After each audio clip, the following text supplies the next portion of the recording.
remember, don't try this. You can get electrocuted. Have an electrician do it. I'm going to shut off the breaker to that light so I know there isn't any power. And let's get started. Okay kids, welcome back to the shop. Today we're going to install a new light and light fixture. We're the electrical box and a light fixture. We're in the laundry room and it's very dark in here. This is the only light, and this has been driving me bananas for 23 years. I always wanted to have a light over here. What I'm going to do is I have a piece of 12 or 14-2 that I got from Lauren's house. Actually, all of this stuff is from Lauren's house, spare parts, and we are going to run a wire from that light. We already have holes in the joist, and we're going to come over to somewhere right around here, wherever my wires will bring me, attach it, and this is a old construction box. See, this goes right against the joist. It'll go just like that. Hammer this into place, and we'll run our wire. Easy peasy.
Alright kids, there you go. That's how easy it was.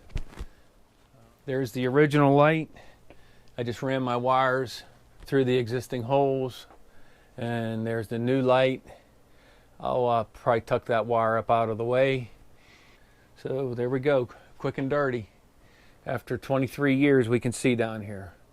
Thanks for watching. Please subscribe.